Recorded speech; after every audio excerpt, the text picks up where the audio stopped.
One of the things he asked was like, what's the pitfalls? What are some pitfalls of working with individual contractors or freelancers? Considering you empower them, we kind of talked about some things to keep in mind in the development landscape of hiring a freelancer.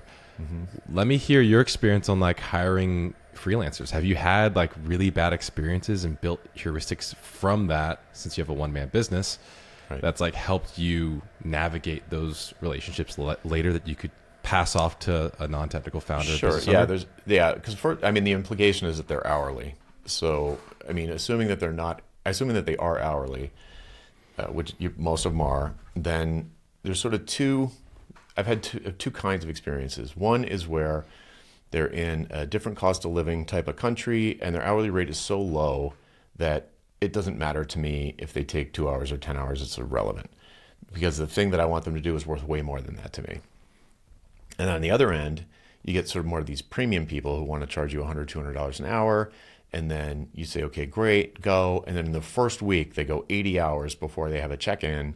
And you're like, wait a second. Like, this isn't, maybe it's my fault. There was some assumption that I made and there's no blame necessarily, but that person went way too far down the rabbit hole with the meter running to completely waste my time and money. And so assuming that the hourly rate is non-trivial, I guess I would say, I mean, first of all, try and get them to just agree that this $5,000 for this next test. Can you do it or not? Great. I mean, that's the main thing. But if that's not going to happen and it's hourly, then you want to know, you want to be in the loop. Like you want to have some kind of every day or every other day, some kind of check-in. And I would probably say, my expectation is you're not going to work more than 40 hours a week on this. Between 20 and 40, something like that. So you get a budget, or you could say, you can work as many hours as you want on this, but I'm not paying more than $1,000 per invoice per week. So do what you want, but it's a maximum of $1,000 a week. So that way you're sure you're going to get a check-in, and you can, especially at the beginning, you'd be like, oh, I forgot to tell them it all has to be in Japanese, or there's probably something you forgot to tell them.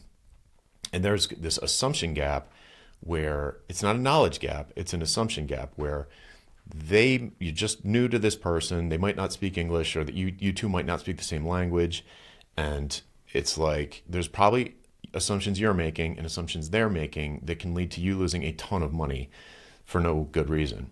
But you don't know what they are until you start working together. But the first couple of check-ins, you're like, oh, I forgot to tell you, it needs to be mobile friendly. Like I assumed you would make everything mobile friendly, because why wouldn't you? But that was an assumption on my part, or whatever the case may be.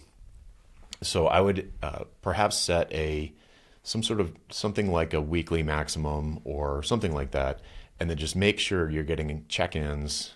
You don't have to do it forever, but until you understand that the two people kind of like, okay, we understand each other.